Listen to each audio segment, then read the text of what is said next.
Olá, meus irmãos, tudo bem com vocês? Estamos aqui para mais um estudo da lição. Então, não se esqueça, vamos estudar a lição para saber aí o que esse assunto vem a nos trazer, né? Aí nós já transitamos por vários temas e os temas que essa lição está trazendo, nós sabemos que é a base da igreja, né? Vimos aí que muitas coisas que a própria lição traz não fecha com a Bíblia, né? A última, então, quando está falando ali da reforma de saúde, foi forte, né? Como que a própria lição trouxe para encaixar a Bíblia na sua doutrina e não ao contrário. Enfim, como nós estamos falando aqui, né? Nós estamos esclarecendo todos esses pontos à luz da Bíblia, à luz bíblica, ok? Então, hoje, mais uma vez, a gente vai ter mais um estudo da lição e estamos aí na lição de número 9. Na lição de número 9. Hoje, esse tema é importante também, que nós iremos trazer a respeito, principalmente, do Evangelho no Adventismo. Antes, então, quero deixar com vocês aqui, tá?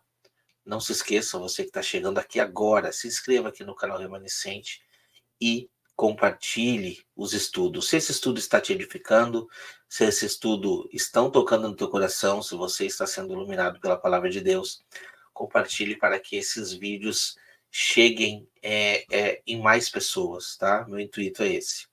Se você quiser ter um contato diretamente comigo, você pode estar, então, me seguindo lá no Instagram, tá bom?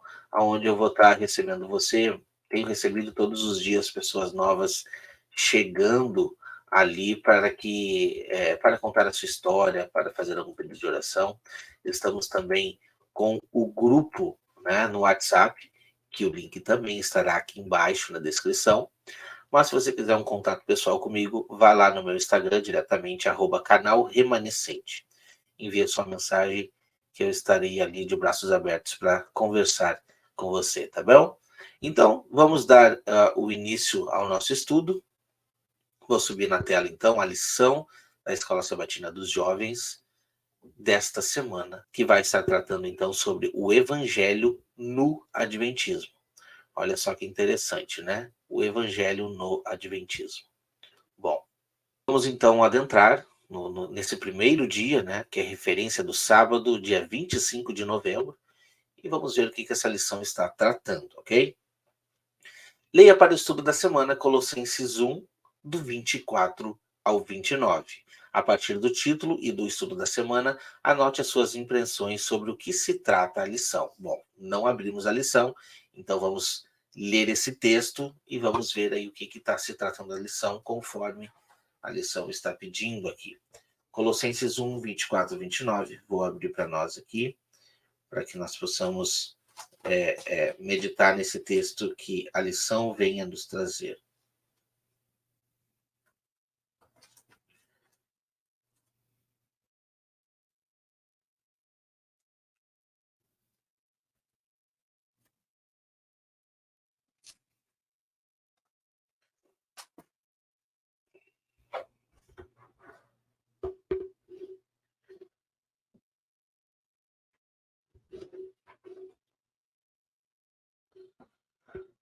Vai dizer assim: agora me regozijo nos meus sofrimentos por vós, e preencho o que resta das aflições de Cristo na minha carne, a favor do seu corpo, que é a Igreja, da qual me tornei ministro, de acordo com a dispensação da parte de Deus, que me foi confiada a vosso favor, para dar pleno cumprimento à palavra de Deus. O mistério que estivera oculto dos séculos e das gerações, agora todavia se manifestou aos seus santos, aos quais Deus quis dar a conhecer qual seja a riqueza da glória deste mistério entre os gentios, isto é, Cristo em vós, a esperança da glória, o qual nós anunciamos, advertindo a todo homem e ensinando a todo homem em toda sabedoria, a fim de que apresentemos todo homem perfeito em Cristo. Para isso é que eu também me afadigo, esforçando-me o mais possível segundo a sua eficácia, que opera eficientemente em mim. Esse é um texto que Paulo, né, traz aí com referência da igreja. Então é importante o que a gente vem a tratar sobre esse ponto, qual é a primeira impressão, né? Bom, o título está falando do evangelho no adventismo, mas o que o texto está trazendo é o evangelho na igreja. E quando nós estamos falando de igreja, nós precisamos entender que igreja não está limitada a quatro paredes. Já começa por aí. A igreja que Paulo está trazendo aqui é uma igreja que é oriunda de um mistério. Olha que interessante. Um mistério. Por que um mistério? Porque eles estavam ali esperando um povo, né? Eles estavam ali sob a ordenança de um povo eleito por Deus. E agora o mistério é revelado. Paulo, judeu da tribo de Benjamim, vem e se revela para quem? Para os gentios. E começa a pregar aí, com viagens itinerantes para todos os lugares possíveis daquela época. Paulo não restringiu o evangelho, muito pelo contrário, ele saiu para pregar e anunciar as boas novas da salvação. Anunciar esse mistério. Que mistério? Qual é o mistério que está contido em Romanos? Que a partir de agora, não é judeu quem é interiormente, mas todo aquele que entra pelas portas, todo aquele que entra neste povo por intermédio da graça de Cristo Jesus. E de dois povos fez um só na sua mão. Esse é o símbolo da nova aliança. Essa é a radiação, essa é a vontade de pregação de Paulo. É isso que estava na mente dele, de revelar esse mistério que todos naquele momento não estavam entendendo. Igreja, o que é igreja, né? Então é importante de nós tratarmos sobre isso. Não sei o que a lição vai trazer lá para frente, espero que não fuja muito, né, da Bíblia. A gente já viu que a maioria das outras lições acaba fugindo um pouco, mas vamos deixar aqui, tá bom? A partir do título do estudo da semana, anote suas impressões e sobre o que se trata a lição. Enfim, eu não consigo dizer o que vai se tratar a lição, né? Qualquer coisa que seja diferente do que está sendo dito aqui é um pouco arriscado, mas vamos adentrar mais a fundo. Pesquise em comentários bíblicos, livros denominacionais e de Ellen White sobre o tema nesse texto de Colossenses 1, 24 e 29. Como já falamos, nós não iremos adentrar em texto de Ellen White. Algumas lições foram necessárias, porque é preciso trazer o que ela estava ali revelando para nós podermos fazer as comparações bíblicas e acaba sendo um desastre, como vocês já viram na última lição, mas eu procuro não trazer nada extra, eu procuro ficar dentro da palavra de Deus, porque, repito, a palavra de Deus se explica sozinha. Tudo que eu me baseio aqui para trazer como uma base forte para mostrar a vocês, eu não uso de outro livro, é somente a palavra de Deus. Eu estou baseado somente na palavra, única e somente na palavra, ok? Então, estude a lição dessa semana para se preparar para o sábado 2 de dezembro, ok? Vamos lá, então? Domingo 26 de novembro, o caminho da vida. Quando visitavam uma nova cidade, ministros adventistas muitas vezes debatiam com pastores que guardavam o domingo sobre o sábado. Em seu zelo para defender a lei de Deus, Jesus e o evangelho às vezes eram deixados de lado. Em seu zelo para defender a lei de Deus, Jesus e o evangelho às vezes eram deixados de lado. Evangelistas adventistas da época frequentemente usavam uma pintura chamada O Caminho da Vida em seus sermões. Nas versões mais antigas, a lei de Deus e não a cruz estava no centro, representando com precisão o que os adventistas costumavam acreditar sobre a centralidade da lei no plano da salvação. Em 1880, James White encontrou uma nova edição da pintura na qual Jesus na cruz substituiu a lei no centro, ilustrando uma mudança no pensamento.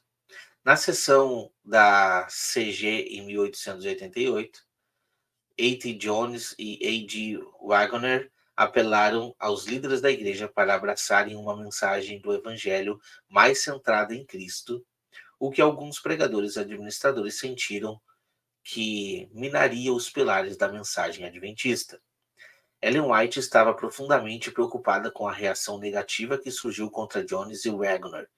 Ela escreveu cartas muito fortes para pioneiros como Lee Smith, instando-os a não restringirem a mensagem.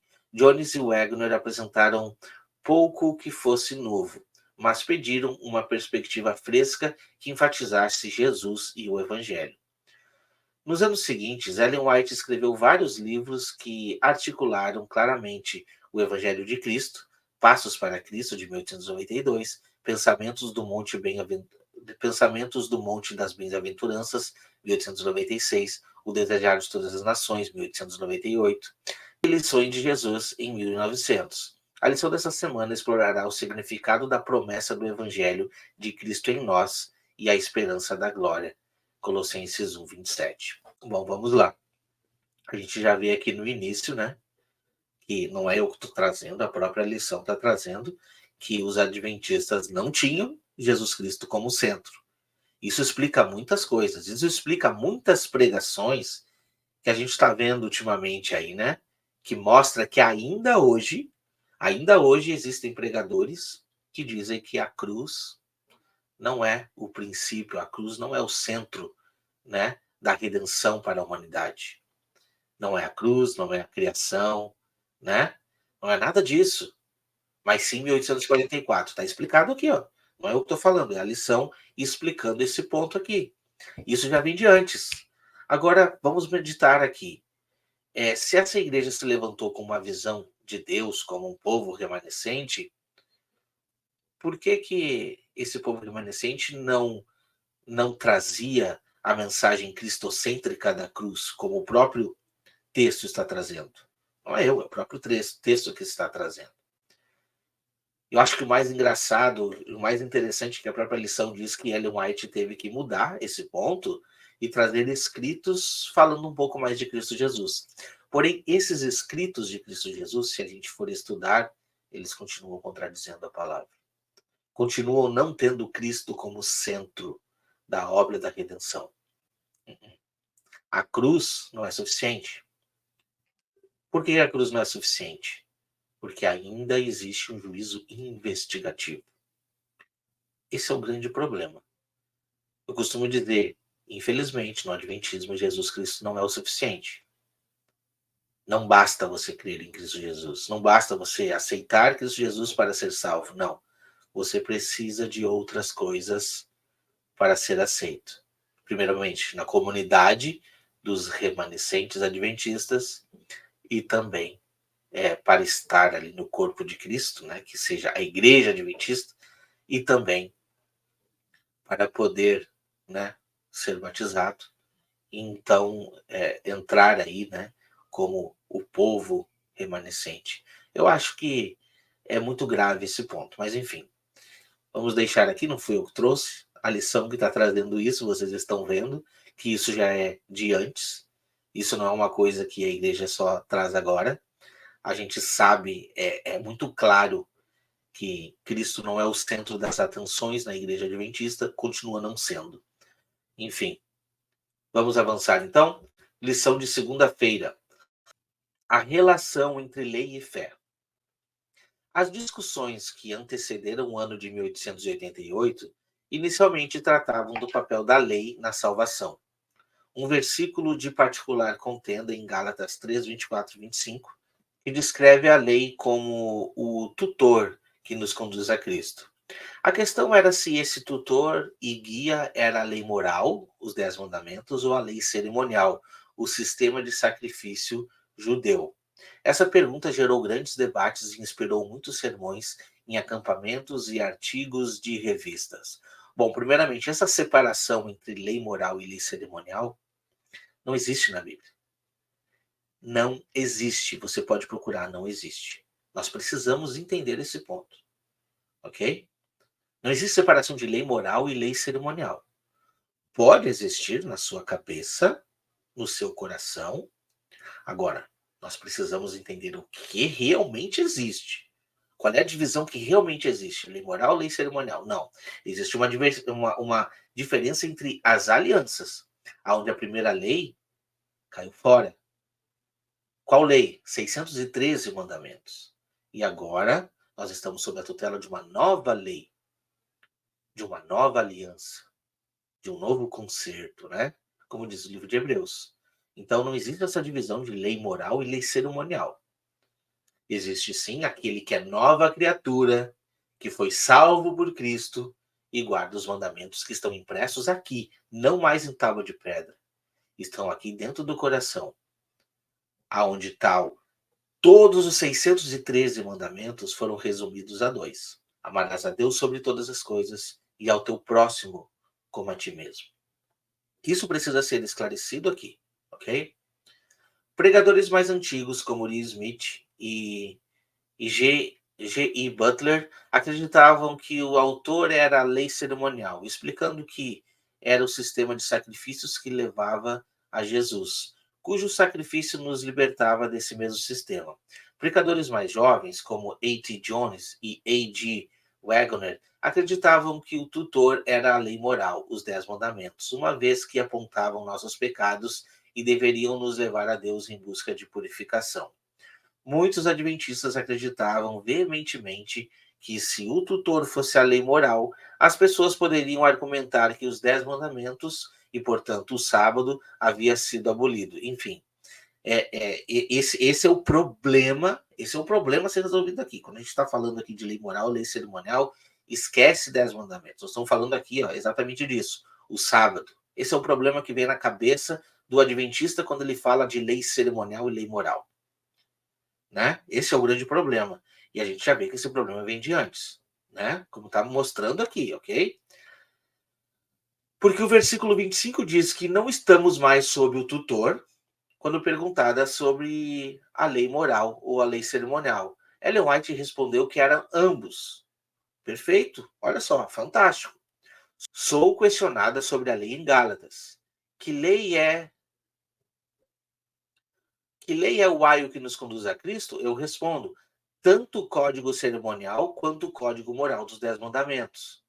Bom, eu vou pegar esse conjunto dessa resposta de Ellen White e vou dizer que está coerente. É ambos, ok? Mas deve ter alguma coisinha aqui que mudou. Vamos lá. É instrutivo olhar para trás na história adventista e refletir sobre questões que geram debates tão apaixonados na época. Às vezes, há questões que pensamos serem tão significativas não acabam sendo tão importantes quanto pensávamos. Essas realizações devem nos fazer refletir sobre questões que debatemos em nossas igrejas hoje. O ponto focal dos debates era a lei em Gálatas, mas a preocupação principal de Jones e Wagner estava em outro lugar. Eles se concentravam em mostrar a relação entre a lei e a fé, demonstrando assim que é possível viver uma vida centrada em Cristo, cheia de fé e obediente à sua lei. Sua mensagem poderia ser resumida como Cristo em vós, a esperança da glória, Colossenses 1:27, que, quando entendida corretamente, é a essência de como devemos viver a nossa vida cristã. Como já mencionamos anteriormente, o foco da pregação adventista até então estava nos ensinamentos fundamentais da igreja, segunda vinda, o sábado e o santuário. Mas a doutrina da igreja não pode ser separada da realidade da cruz. É uma compreensão adequada do que aconteceu na cruz que nos ajuda a experimentar os aspectos práticos dos nossos fundamentos doutrinários. Sempre que a cruz é separada do entendimento doutrinário, o cristianismo prático sofre. Não. A questão toda é a seguinte, tá? Mas vamos lá. Olha só o que o texto aqui está trazendo. Olha o que o texto está trazendo. É uma compreensão adequada do que aconteceu na cruz que nos ajuda a experimentar os aspectos práticos dos nossos fundamentos doutrinários. Não é. Não deveria ser. Deveria ser ao contrário. É o entendimento da cruz que vai dar o rumo dos teus fundamentos doutrinários. Não é assim, deixa eu pensar nos fundamentos doutrinários, vamos encaixar a cruz aqui dentro, vamos deixar ela num cantinho lá, né? Vamos deixar a cruz ali para a gente poder trazer ela, né? E mostrar, não, a cruz está aqui. Ó. O nosso entendimento é esse, ponto. 1844, juízo investigativo está aqui, ele já está consolidado. Agora a gente precisa resolver o ponto da cruz, né? Porque a cruz mostrou que Jesus Cristo fez a intercessão, o sangue foi expiado, então todo aquele que nele crê não entra em condenação e tal. É complicado de explicar a cruz, né? Olha que difícil que é explicar a cruz. Então vamos tentar encaixar a cruz, né? Olha só, vamos lá, vamos encaixar a cruz no nosso entendimento. Jesus Cristo fez uma coisa maravilhosa por nós, ele morreu, deu o seu sangue por nós, né? Agora você aceitou? Perfeito, amém. Tu tem que guardar todos os mandamentos. Tu aceitou, guarda todos os mandamentos e ó, cuidado para não estar em pecado no dia do juízo do investigativo. Porque senão a cruz não é mais suficiente para você. É isso que o texto está dizendo aqui. É isso que eles pregam. A cruz não é suficiente para você. No sistema adventista, para ser bem franco, Jesus Cristo não é advogado. Ele é juiz somente. Ele não é advogado. No momento que você mais precisa, olha que forte. O momento que você mais precisa de Cristo Jesus, que é o momento do espetáculo planetário, interplanetário, como diz Ellen White, esse é o momento que tu mais precisa de Jesus. Ele não está ali para te defender. Ele está ali para te julgar. Mas, querido Jesus, eu aceitei a cruz, eu aceitei o seu sangue. Você me prometeu que se eu cresce, eu seria salvo. Não, não, não, não. Deixa eu revisar teus pecados aqui. Deixa eu ver aqui. Olha aqui, ó. Olha aqui. Sábado, tu cometeu esse pecado, tu não confessou. Sinto muito. Bora. Isso é juízo investigativo. Agora, o que a Bíblia nos traz? Olha que diferença. A cruz é o centro. A cruz é o centro da redenção pela humanidade. Onde Cristo morreu por mim.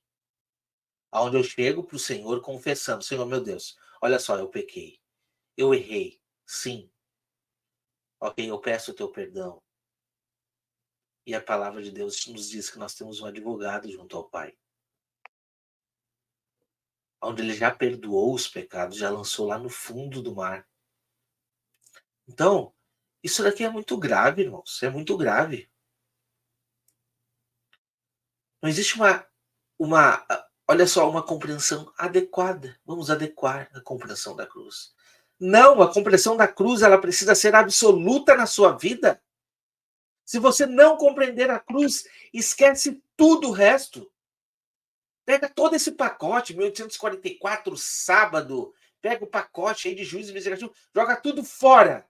Aceita a cruz, aceita Cristo Jesus hoje, e você estará salvo.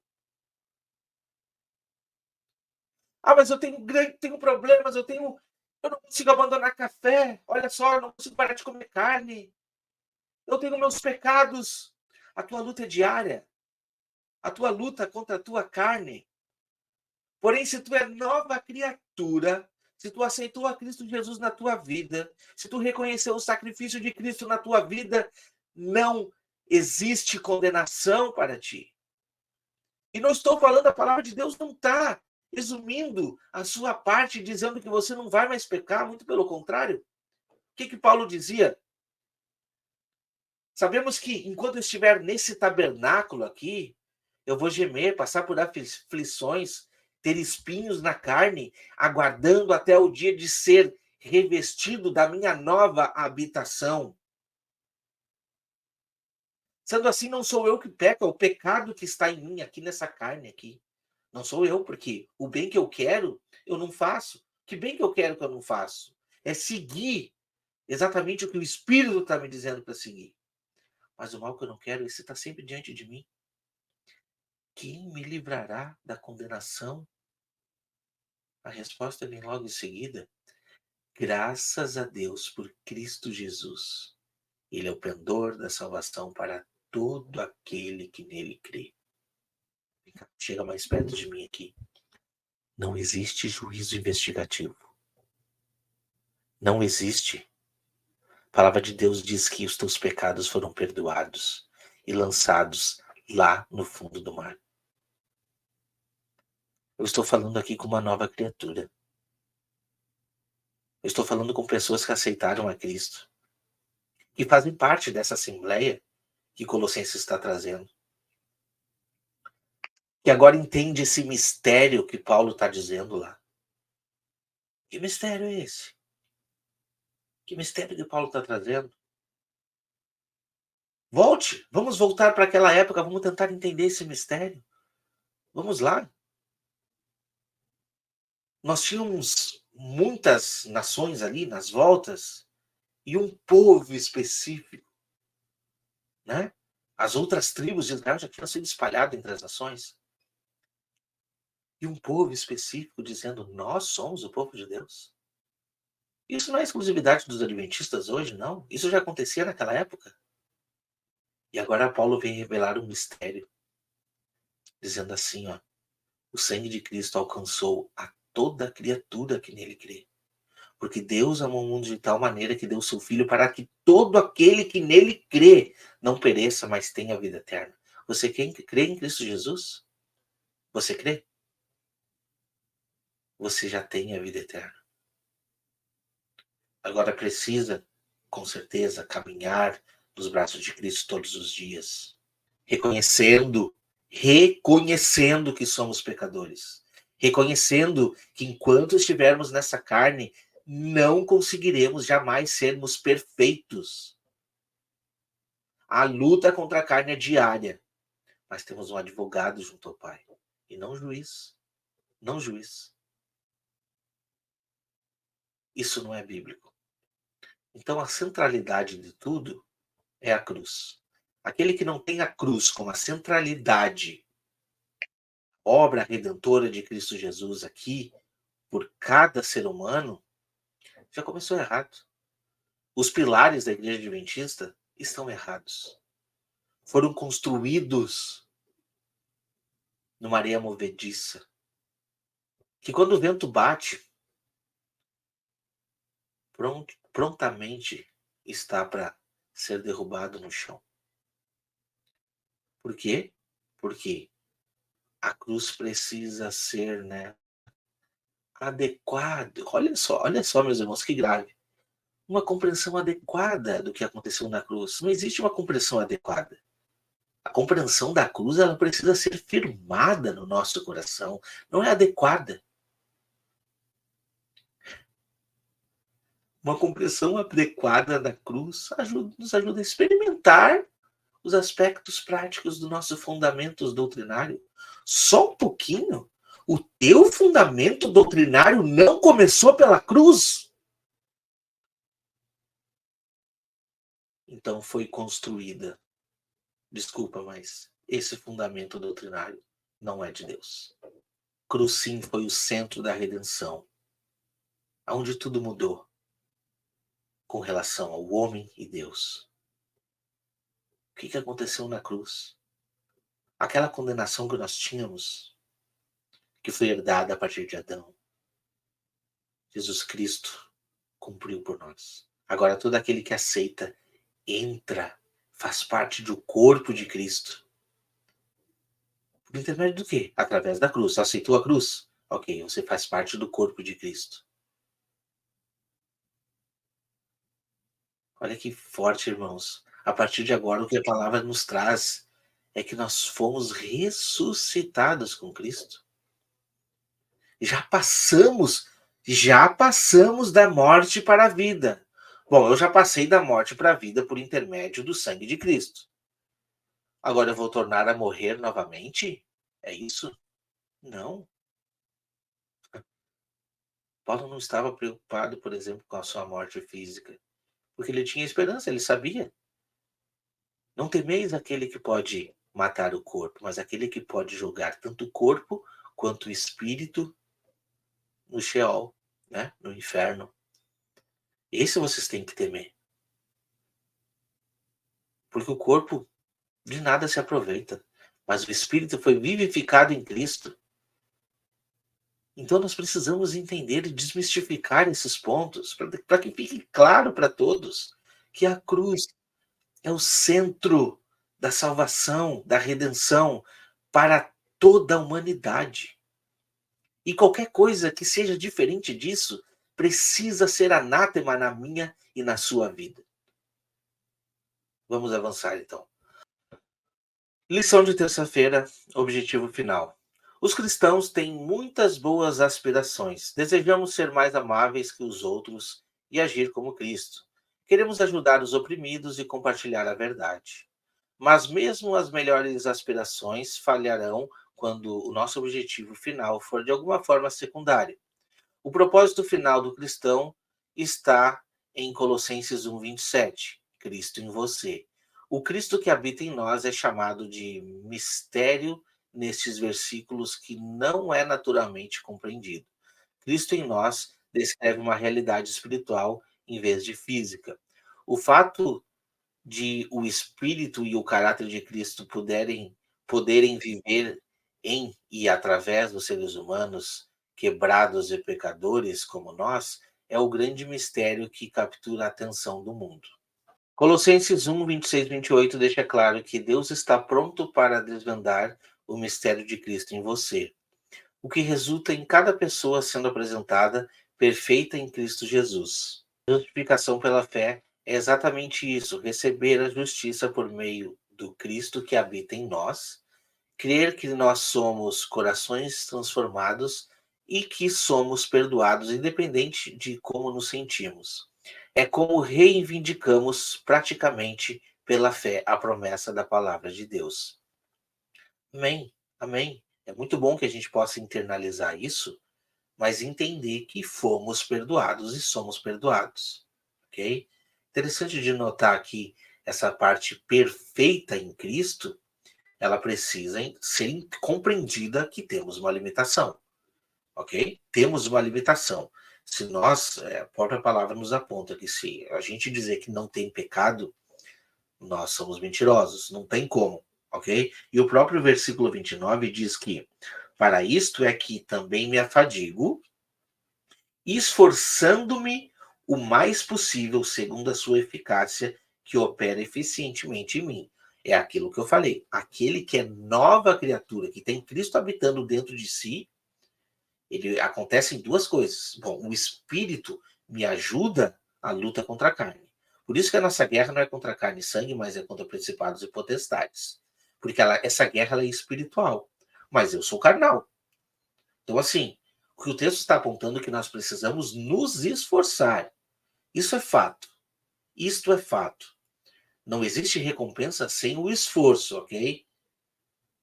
Né? É como se fosse a força, tipo assim, é uma guerra, uma luta diária que está sendo travada aqui. Agora,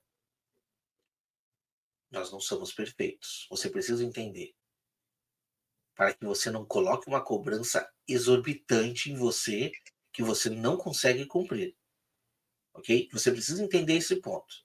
A luta contra o pecado, a luta contra a carne é uma coisa. Agora, a perfeição exigida, ela tem um limite. E o limite está aqui, ó, na carne. Nós precisamos entender isso. A graça, ela vem para cobrir, a graça vem para representar a humanidade naquilo que nós somos fracos. Ok? E não estamos colocando aqui que agora vamos viver em libertinagem. Eu estou falando com nova criatura. Eu não estou falando com mundano, não. Então nós precisamos estar consciente da nossa vida, primeiramente. Eu sou a habitação do Espírito Santo habita em mim, mas eu também sou pecador. Eu sou pecador. Então eu necessito da graça de Cristo Jesus na minha vida, ok?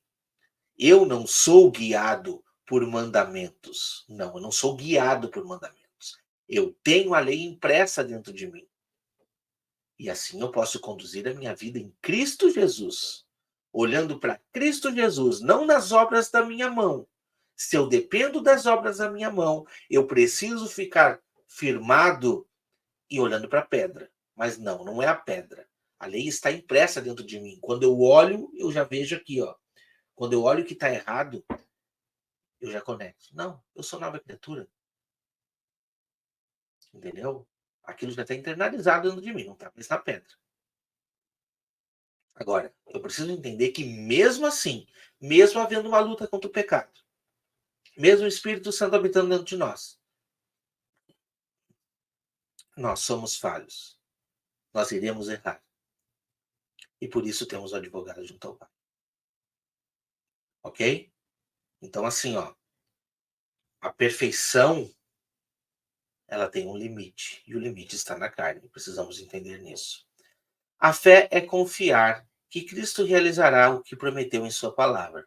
Há um poder criativo na palavra de Deus. A voz de Deus tem poder de criar algo a partir do nada e de trazer a luz aos corações mais escuros. Salmos 36, 6 a 9 e 2 Coríntios 4, 6.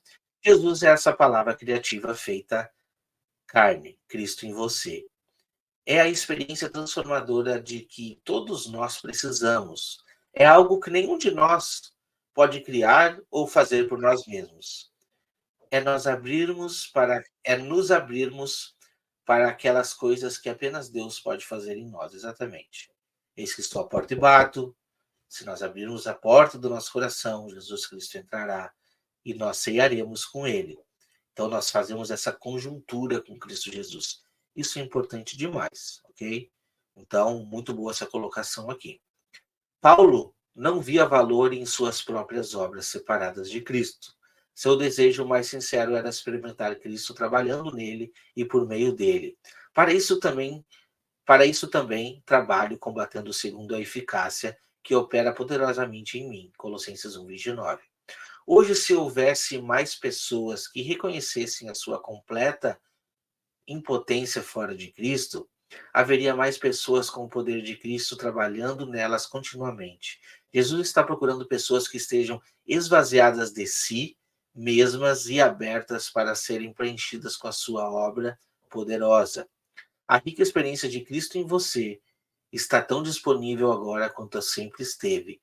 Colossenses 2 adverte sobre várias distrações que ameaçam experiências de viver com Cristo em você. E o capítulo 3 retoma o tema do que significa ter Cristo em você. Primeiro, Cristo habitando dentro significa que a mente está focada nas coisas do alto e não nas coisas da terra. Olha, muito boa colocação. Esse é o centro, tá? Nós precisamos realmente ter essa certeza dentro de nós. Cristo habitando dentro de nós. Mas presta atenção, aquilo que eu falo e retomo.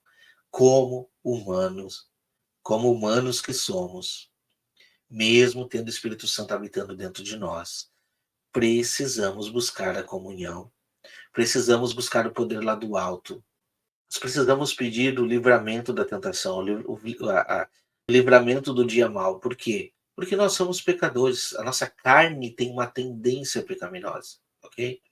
Agora, como muito bem trouxe essa lição aqui, da lição de terça-feira, o Cristo deve ser o centro de tudo.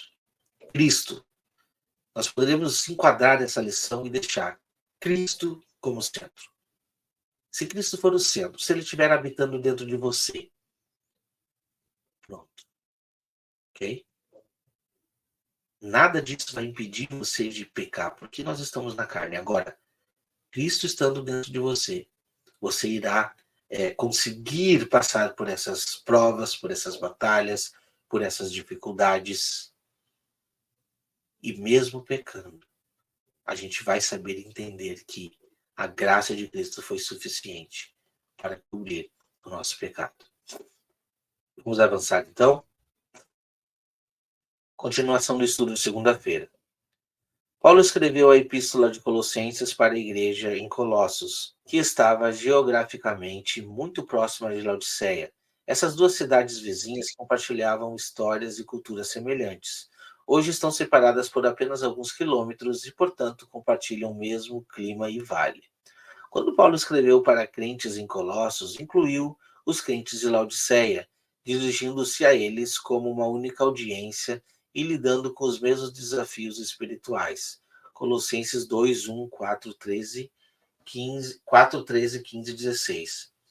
Bom, Colossenses 2, 1 vai dizer, né? Gostaria, pois, que soubesse que grande luta tenho mantendo por vós pelos laodicenses e por quantos não me viram face a face, ok? E depois 4, 13, 15 e 16, que vai dizer: e dele dou testemunho que muitos se preocupam por vós, pelos de Laodiceia e pelos de Hierápolis. Saudai-vos, Lucas, o médico amado, e também demais. Saudai os irmãos de Laodiceia e Ninfa e a igreja que ela hospeda em sua casa.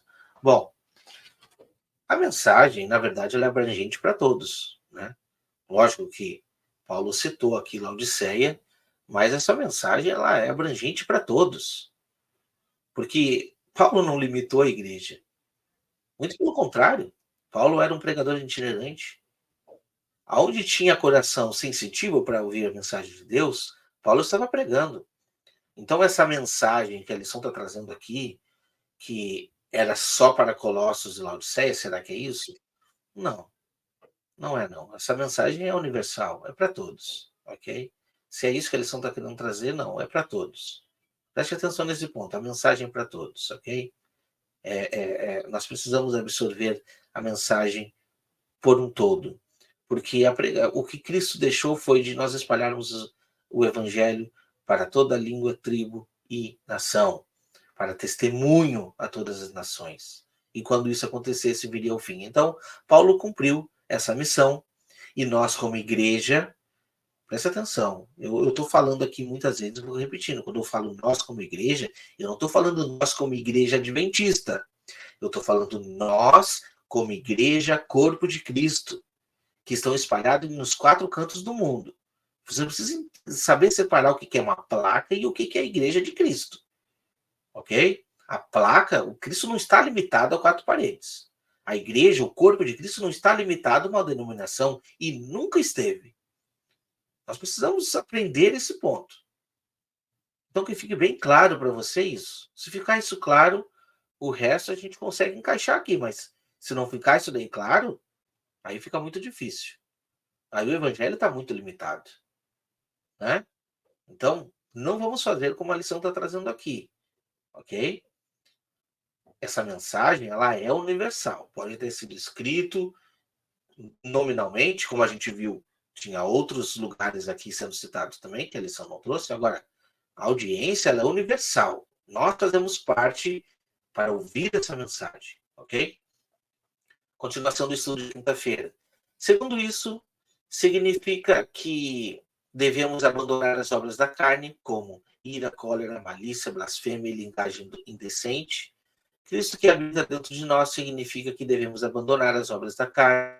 Em vez disso, vestir-nos de lenhas de misericórdia, bondade, humildade, mansidão, longanimidade e todos os outros atributos de Jesus. Sobretudo, revistam-se do amor, que é o vínculo da perfeição. Amém.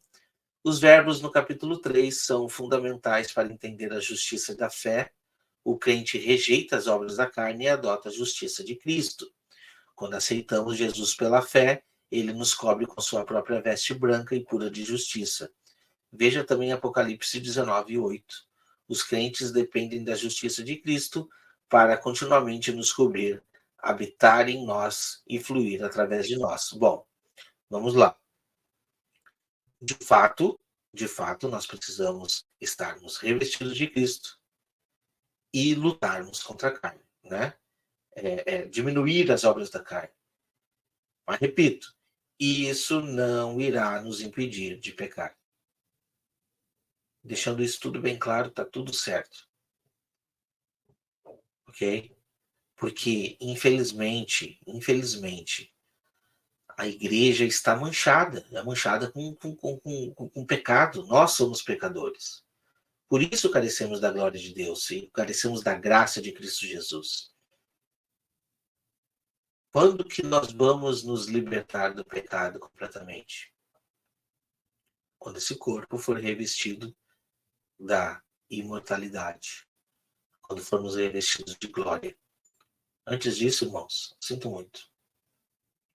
Então, assim, buscar a luta contra a carne faz parte de um processo de santificação. Mas o processo de santificação não nos anula de pecar. E não vai conseguir anular ninguém, infelizmente. Ok? Precisamos só deixar isso muito bem pontuado. O restante está tudo certo.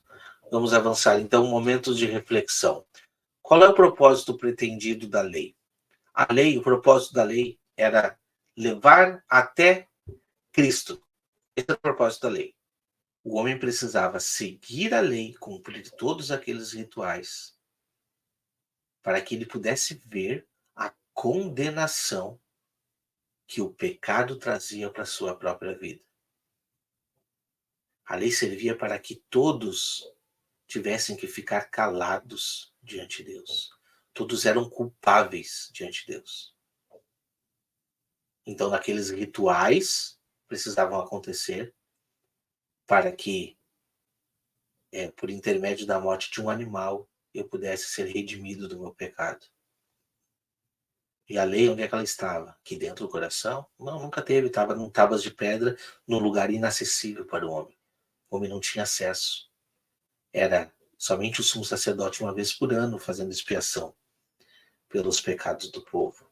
Onde é que está a lei agora? Aqui dentro. Aqui dentro, dentro do coração.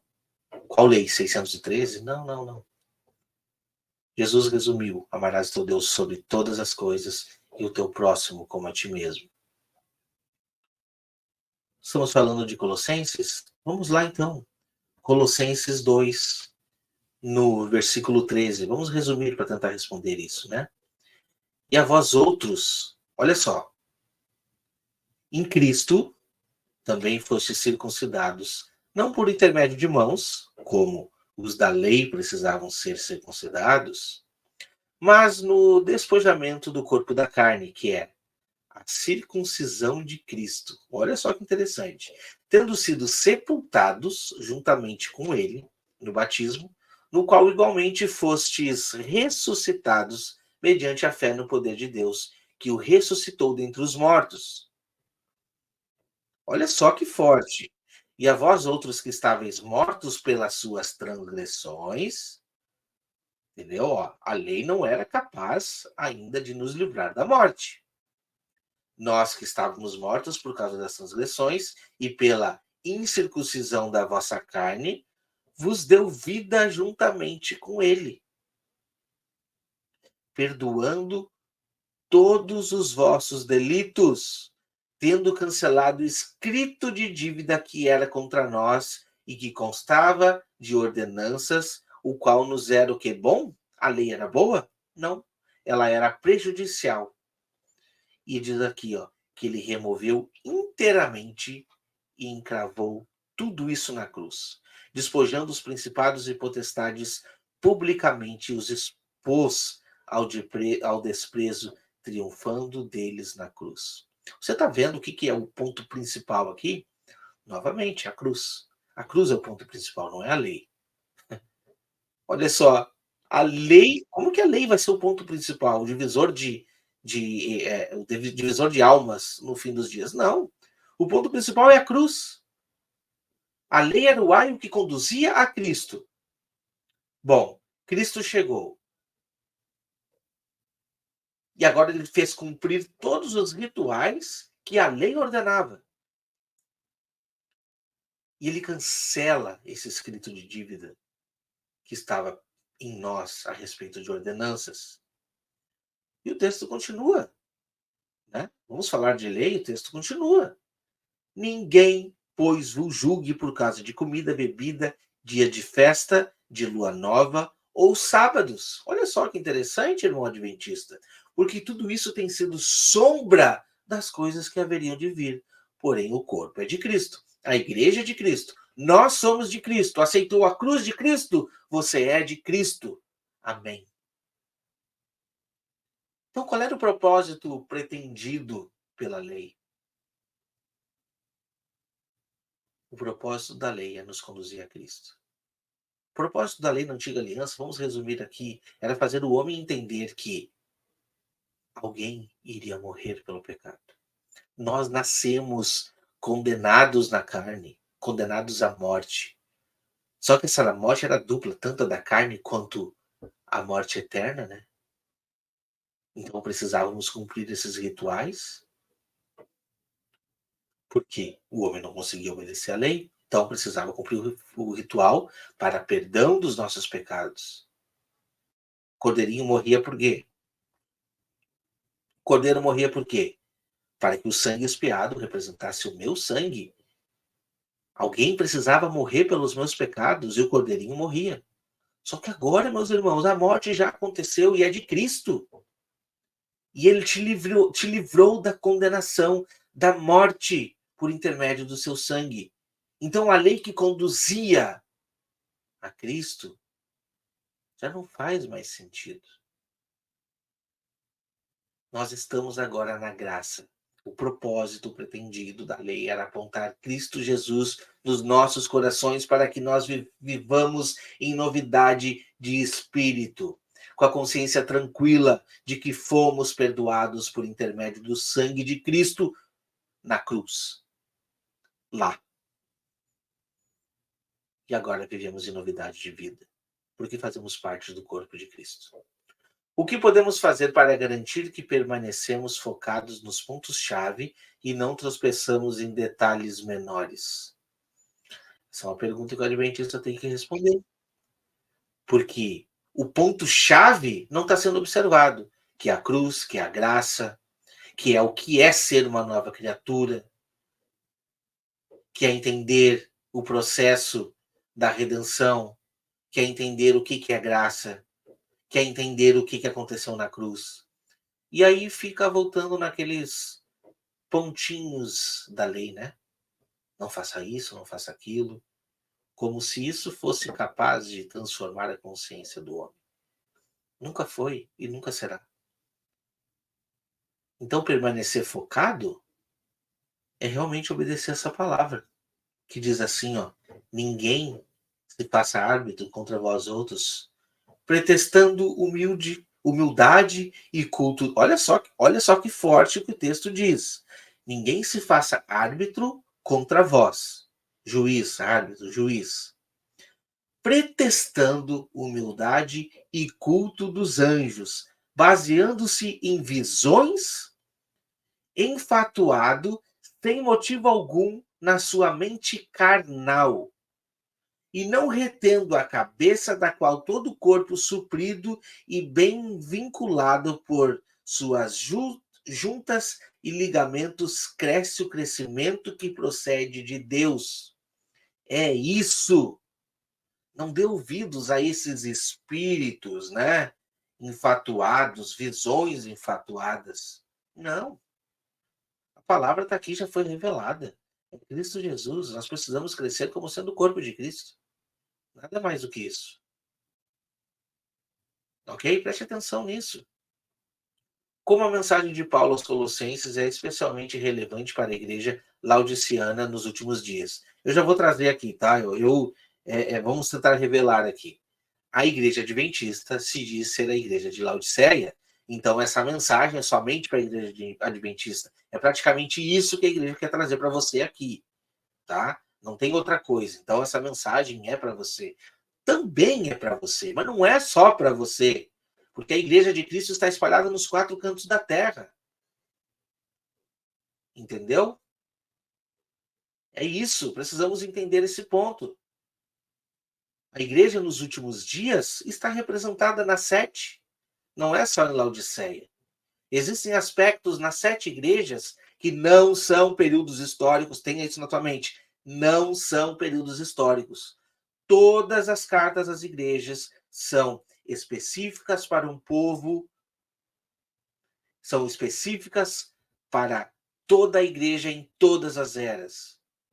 E principalmente você vai ver promessas, você vai ver advertências sendo ditas em todas elas, que no final vai dizer assim, ó, quem tem ouvidos ouça. Você tem ouvido? Ah, eu tenho ouvido, mas eu só quero ouvir o que está sendo dito lá em Laodiceia. Não, tu tem ouvido, tu tem que ouvir o que está sendo dito em todas as outras, porque a mensagem é universal.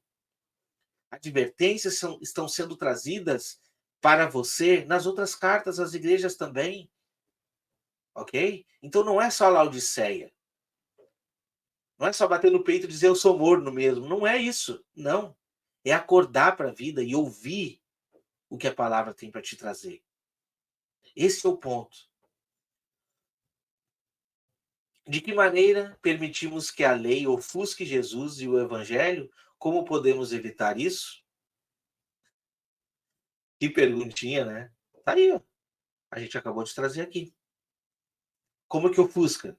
Quando a gente começa a julgar as pessoas por causa de comida, por causa de bebida, por causa de festas, por causa de sábados, né? Aí ofusca, né?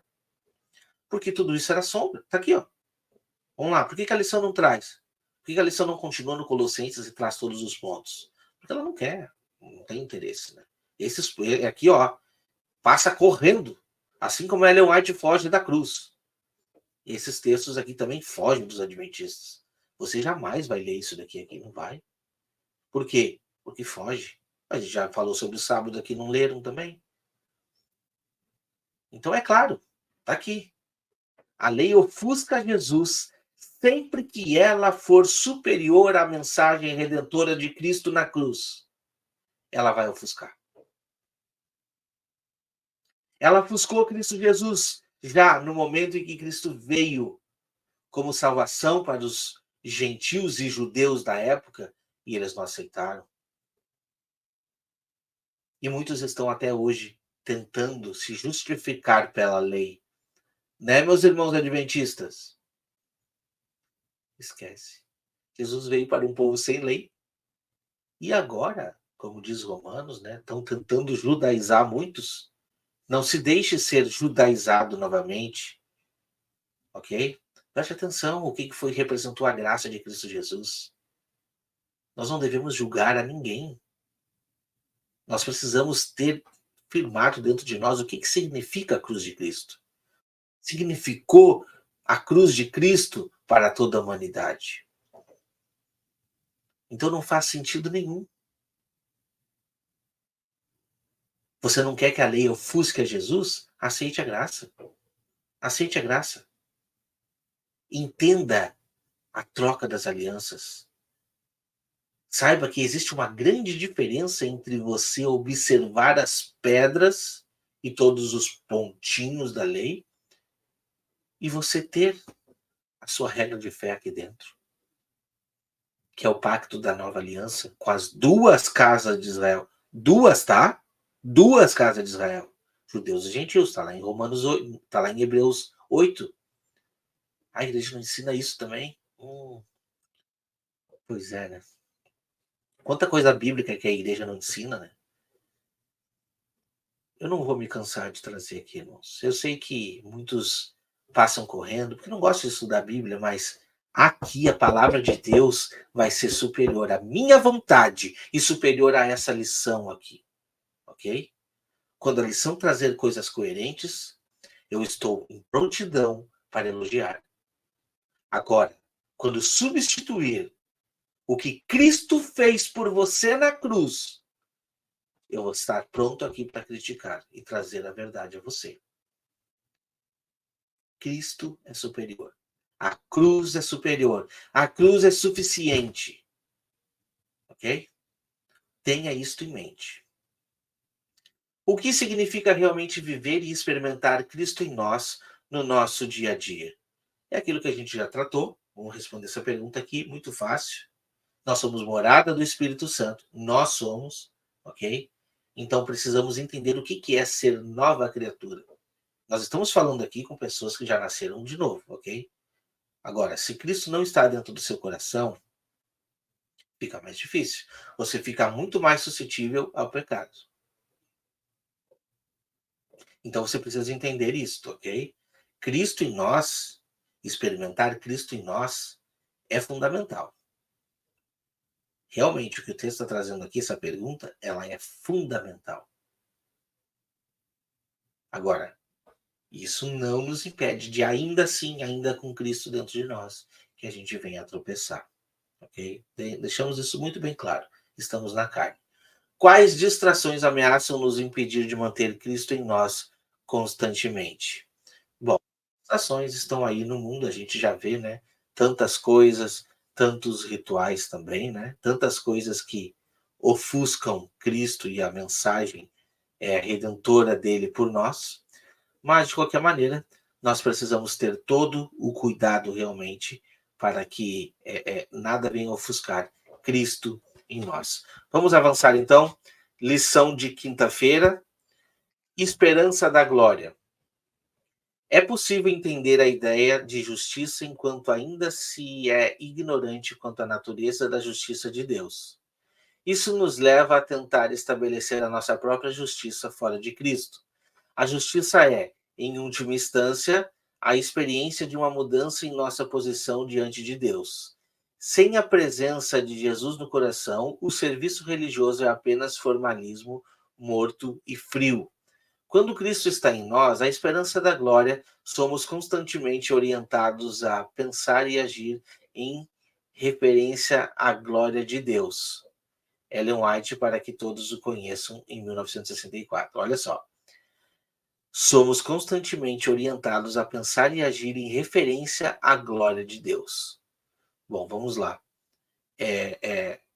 Pensar e agir em referência à glória de Deus.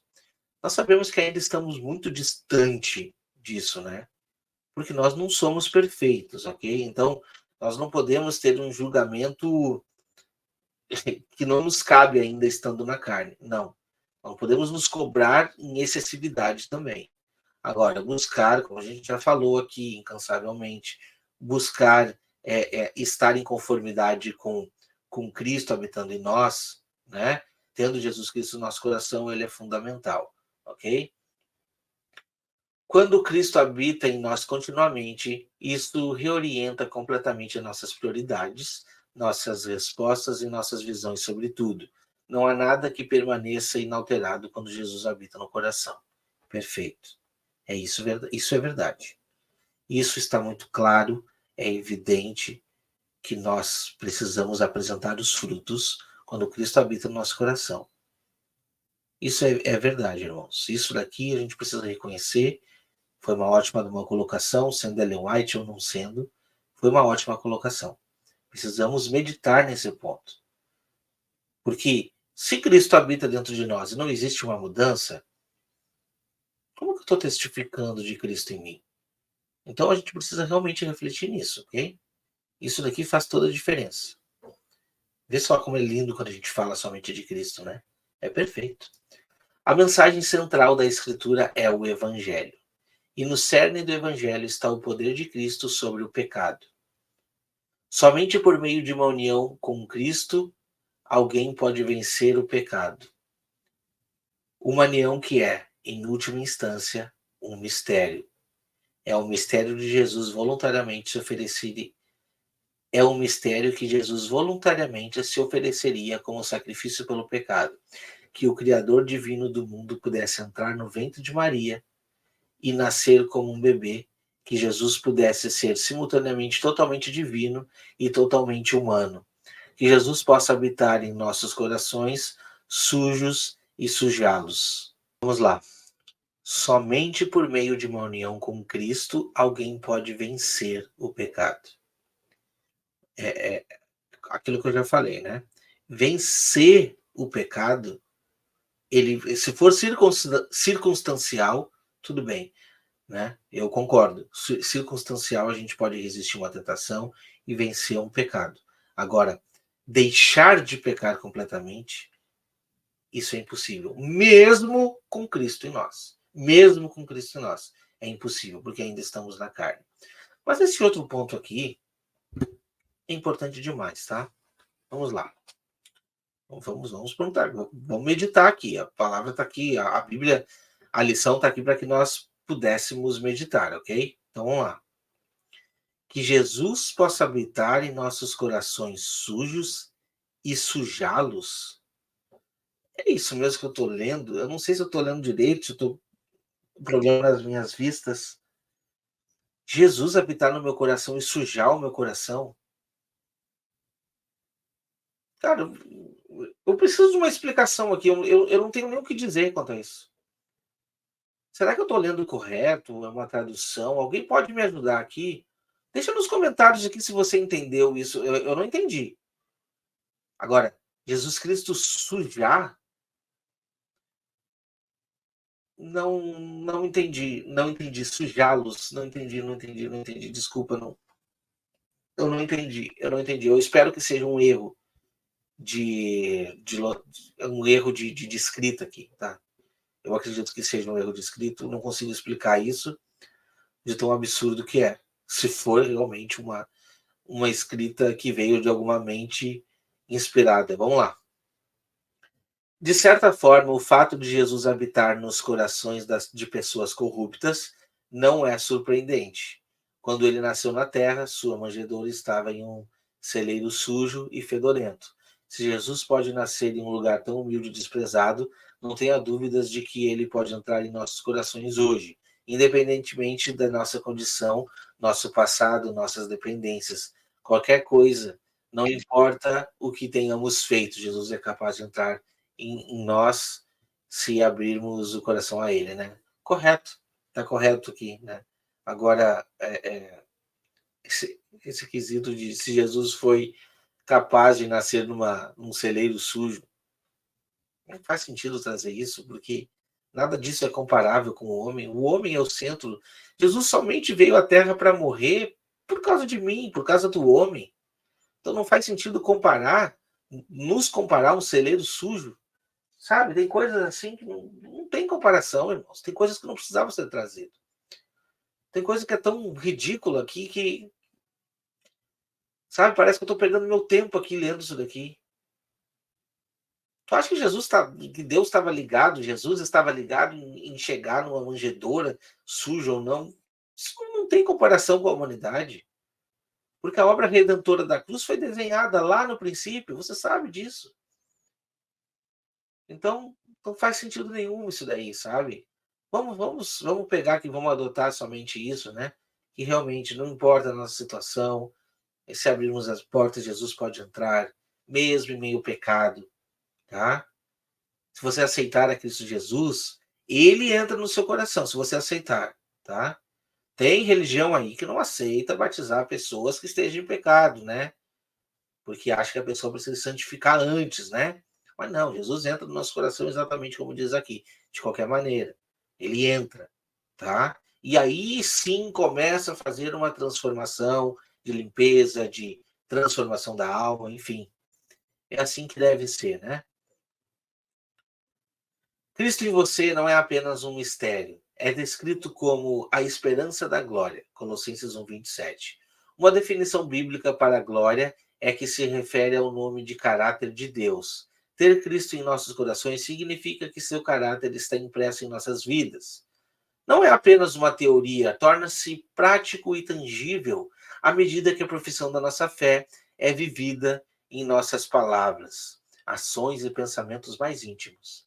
Mateus 7,16 diz que seremos conhecidos por nossos frutos, e quando Cristo está em nós, os frutos do Espírito. Veja Gálatas 5, 22 e 23. Vamos ver o que está aqui então, Gálatas 5, 22 e 23, que vai trazer assim, ó. Mas o fruto do Espírito é amor, alegria, longanimidade, benignidade, bondade, fidelidade, mansidão, domínio próprio. Contra essas coisas não há lei. Tá aqui, irmãos. Que perfeito, né? Não tem lei contra essas coisas. Lógico. Aquele que é nova criatura vai tentar andar nesses caminhos, vai andar nesse caminho. Está sendo guiado por aquele que habita dentro dele, né? Lâmpada para os seus pés é a sua palavra e luz para os meus caminhos. Jesus Cristo é a palavra. Ele é a lâmpada do caminho, que vai iluminando, iluminando, iluminando, até tornar dia claro. Mas os percalços no caminho, eles vão ter, não tem o que fazer. Estamos num mundo corrupto. Estamos num corpo corrupto, numa situação corrupta. Nós somos corruptos. Ok? Então precisamos trabalhar para a renovação da nossa mente, para que o pecado não reine em nosso corpo mortal como era antes. ainda assim a graça de Cristo é suficiente para perdoar os nossos pecados e nos livrar de toda a condenação. Nos livrar de toda a condenação. Ter Cristo em nossos corações significa que seu caráter está impresso em nossas vidas. Não é apenas uma teoria, torna-se prático e tangível à medida que a profissão da nossa fé é vivida em nossas palavras, ações e pensamentos mais íntimos. A salvação não é um processo abstrato, é algo que Jesus está pessoalmente envolvido conosco. À medida que ele habita em nossos corações, todo esse trabalho profundo que Jesus faz dentro de nós mostra o incrível amor e cuidado de Deus por nós. Amém. Perfeito. Gostei muito dessa colocação. É isso mesmo, ok? Vamos avançar então. Lição de sexta-feira. Exaltando o Salvador. O Senhor, em sua grande misericórdia, enviou uma mensagem muito preciosa ao seu povo por meio do ancião Wagner e Jones. Essa mensagem tinha como objetivo trazer mais proeminentemente diante do mundo o Salvador exaltado. O sacrifício pelos pecados de todo o mundo, ele apresentava a justificação pela fé no fiador. Convidava as pessoas a receberem a justiça de Cristo, que se manifestara na obediência de todos os mandamentos de Deus. Olha só o malabarismo que deu para chegar nos mandamentos. Presta atenção. Nós falamos de um fiador, nós falamos do sacrifício de Cristo, que era autossuficiente, mas depois diz que tudo isso nos leva a seguir a obediência de todos os mandamentos de Deus. Muitos tinham perdido de vista Jesus. Eles precisavam que seus olhos fossem direcionados para a sua pessoa divina. Seus méritos e seu amor inalterável pela família humana, todo o poder lhe foi dado em suas mãos, para que ele pudesse dispensar ricos dons aos homens, concedendo o precioso dom da sua própria justiça ao agente humano indefeso. Esta é a mensagem que Deus ordenou que fosse dada ao mundo. É a mensagem do terceiro anjo. Olha só, voltamos novamente na mensagem do terceiro anjo, que deve ser proclamada com voz alta, acompanhada do derramamento do seu espírito em grande medida. A mensagem do terceiro anjo ainda não tocou, ainda não soou. Nós ainda precisamos, a igreja adventista principalmente precisa entender a mensagem da cruz. A mensagem da cruz, que é a mensagem principal, o fator principal da redenção para todo aquele que nele crê. A mensagem do terceiro anjo é para os últimos dias e ainda não tocou, é para um tempo específico. O Salvador exaltado deve aparecer em sua obra eficaz como o Cordeiro morto, sentado no trono, para dispensar as preciosas bênçãos do pacto, os benefícios pelos quais ele morreu, para adquirir para cada alma que nele crê. João não poderia expressar esse. Irmãos, eu tive que parar a leitura aqui. O Salvador exaltado deve aparecer em sua obra eficaz como o Cordeiro morto? Não, não, não, não. É isso que a lição está querendo trazer? Cordeiro morto? Não. Ele é o cordeiro que morreu. Ele não está morto, não. Ele não deve aparecer em sua obra como cordeiro morto, mas como aquele que venceu. Não cordeiro morto. Aquele que está sentado no trono não é o cordeiro morto. Ele é o cordeiro vivo. Jesus não está morto. Vamos lá, Apocalipse 5. Apocalipse 5. Diz assim, ó. Vi também, versículo 2. Vi também um anjo forte que proclamava em grande voz: quem é digno de abrir o livro e de desatar os selos?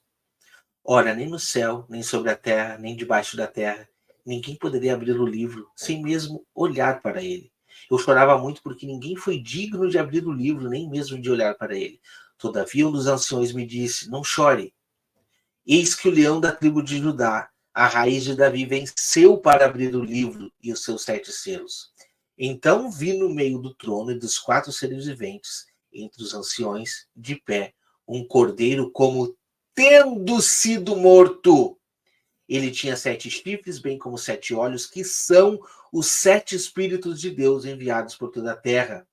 Veio, tomou o livro da mão direita daquele que estava sentado no trono, e quando tomou o livro, os 4 seres viventes, os 4 anciões prostraram-se diante do cordeiro, tendo cada um deles uma harpa e taças de ouro cheias de incensos, que são as orações do santo.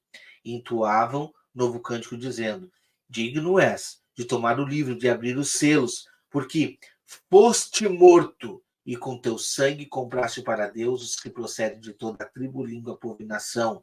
E para o nosso Deus o constituíste reino e sacerdotes, e reinarão sobre a terra.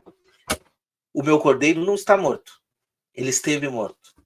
Se a lição está querendo trazer aqui que Jesus deve aparecer exaltado como um cordeiro morto, é isso mesmo?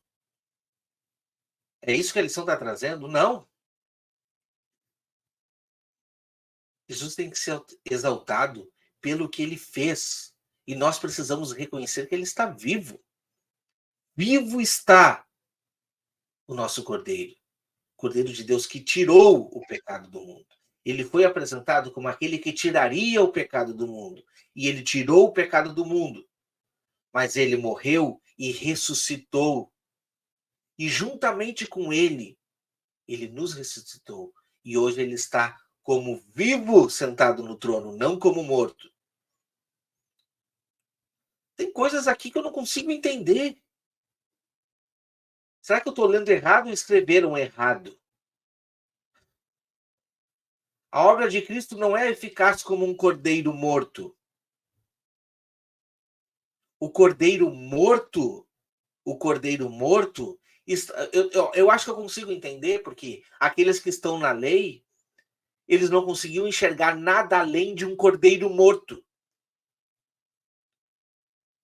E quando eles viam um cordeiro morto, eles diziam assim: eu vou repetir isso, eu vou voltar a matar o cordeiro. Eu quero voltar a matar o cordeiro. Porque a lei manda eu matar o cordeiro. Mas o meu Cristo está vivo, assentado sobre o trono. Ele está vivo.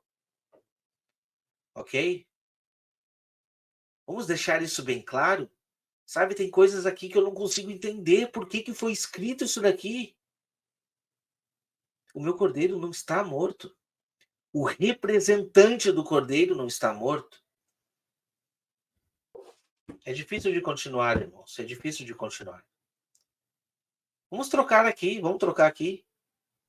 A sua obra eficaz como um cordeiro que, tendo sido morto, venceu e está sentado à destra da majestade, nas alturas, no trono de Deus.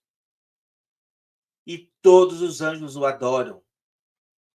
E toda tribo, língua e nação irá reconhecer. E reinarão sobre a terra. Você viu o que está escrito? Reinaremos sobre a terra, juntamente com Cristo. Ok? O meu cordeiro não está morto. Eu não estou sob a antiga aliança para reconhecer que o cordeiro morto, esse que foi morto, é que levava os meus pecados, eu vou ter que voltar a matar esse cordeiro. Não.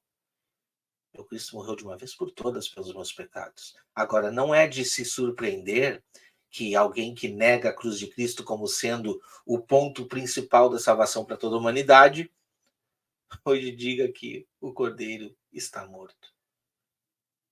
Não, irmãos, não. Eu sinceramente não consigo entender isso. Eu não consigo entender isso. Eu vou tentar avançar aqui, tá? Sentado no trono para dispensar as preciosas bênçãos do pacto. Qual pacto?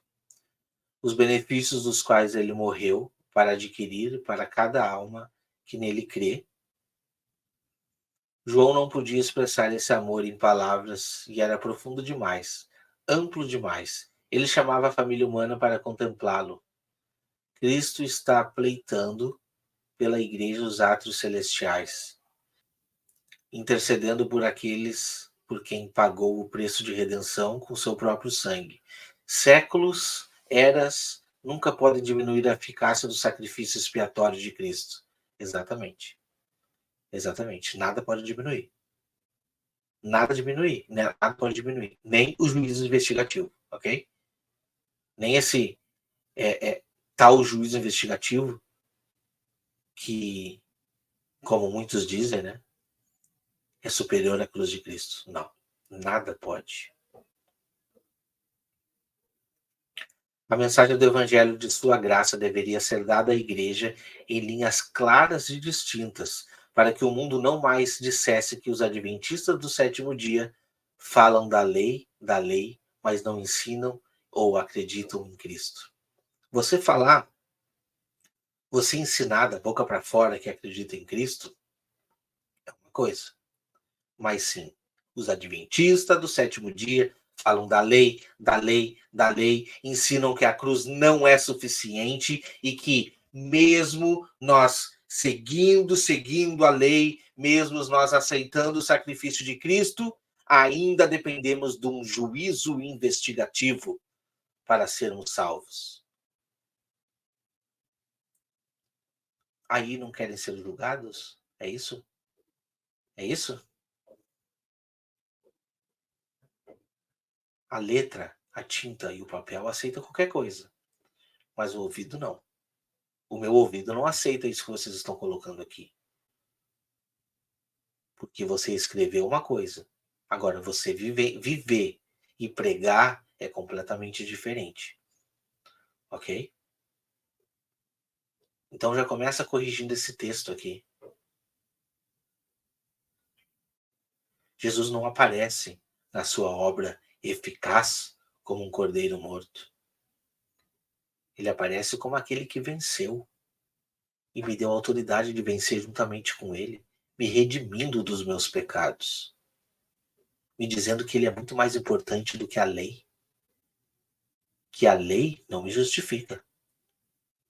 Somente o que ele fez por mim na cruz é o que me justifica. Juízo investigativo não me justifica.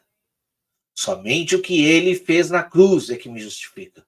Sábado não me justifica. Somente o que Cristo Jesus fez na cruz é o que me justifica. Então, eu julgo os adventistas? Sim. Porque colocam uma áurea num quarto mandamento, ressaltam a lei e colocam essa lei como a missão do juízo investigativo. A missão dos últimos dias, aonde o que vai definir quem é povo de Deus ou não, que vai aceitar a marca da besta ou não, é um dia. Nunca foi definido por um dia. A única coisa que me define como sendo filho do Altíssimo é o sacrifício de Cristo na cruz por mim. Nada mais me define. A eficácia do sangue de Cristo deveria ser apresentada ao povo com frescor e poder, para que sua fé pudesse se apegar aos seus méritos. Assim como o sumo sacerdote aspergia o sangue quente sobre o propiciatório, enquanto a nuvem defumada de incenso acendia diante de Deus, da mesma forma, enquanto confessamos os nossos pecados e pleiteamos a eficácia do sangue expiatório de Cristo, nossas orações devem subir aos céus, fragrante como os méritos de caráter de nosso Salvador.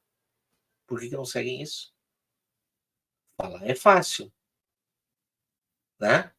Agora, Jesus ele está intercedendo por nós ou julgando? As duas coisas, é mesmo? Então, a tinta e o papel ela aceita qualquer coisa. Agora, o que a igreja diz que Deus está fazendo agora não é isso. É um juízo investigativo. E não é isso. Ele está realmente intercedendo por nós.